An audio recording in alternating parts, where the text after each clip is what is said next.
If you're tired of wondering where your money went every month, it's not because you don't make enough. It's because you haven't told your money where to go. It is how to create a budget categories.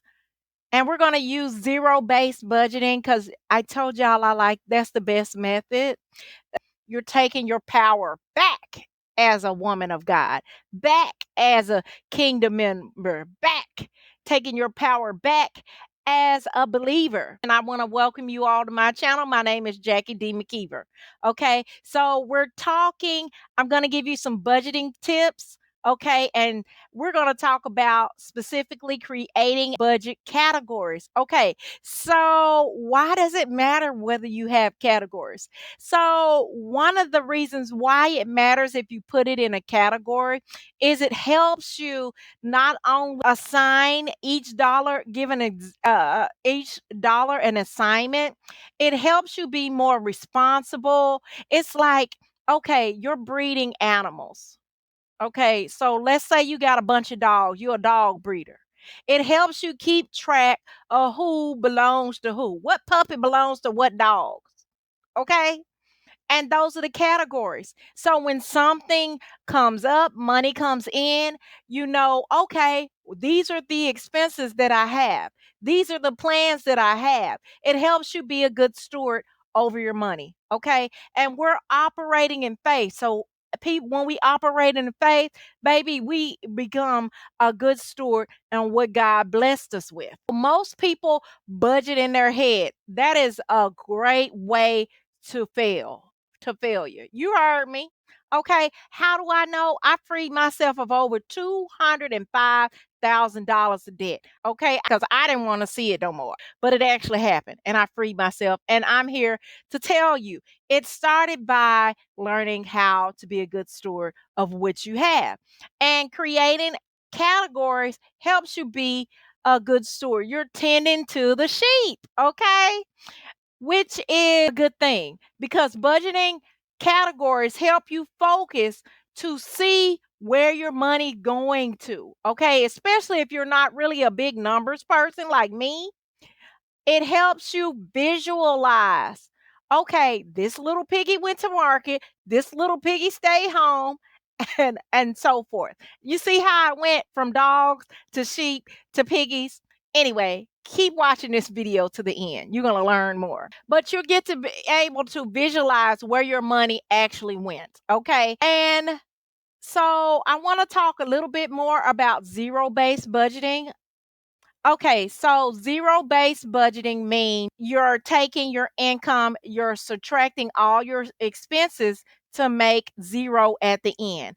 However, some of those things that you're subtracting out aren't actual expenses. They may, at least not in the beginning, they may be you saving up a vacation. It may be you adding your savings in there. It may be, of course, savings means that money is still available. Okay, that's why it's not technically an expense, but you're giving your money an assignment. Okay, you're not zeroing out your bank, you're just zeroing out on paper because you're giving every dollar, every quarter an assignment.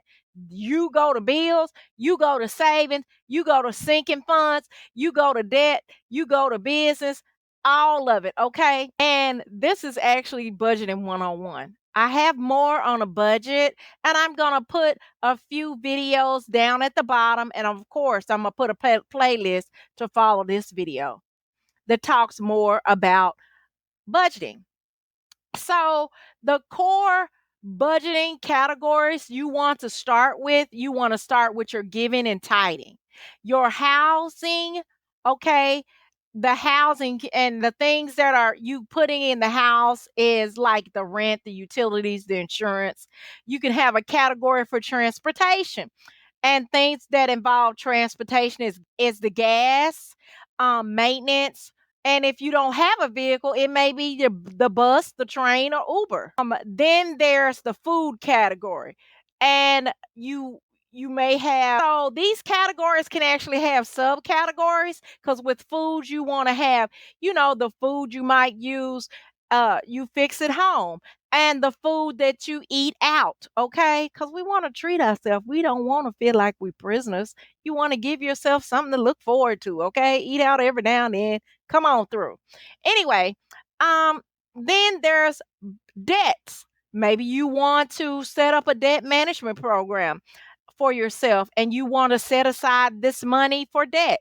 Here it is. This is what it's going to go to. Then there's savings slash sinking fund. Okay, we got that. And then you may have a personal category.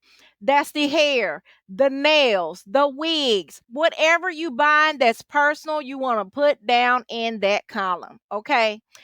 And then I like to create a separate column for fun, okay? Because I'm not doing all this work just to be paying bills, okay? I want to be able to enjoy what I'm doing. So, fun is a category, okay? Now, fun should not be the biggest category, but we're going to make a category for fun and decide what that is. Then there may be a business or a side hustle supplies or miscellaneous. Miscellaneous things may be things that you may be spending on, like for example, you might have an oil change every 3,000 to 5,000 miles. That would be miscellaneous.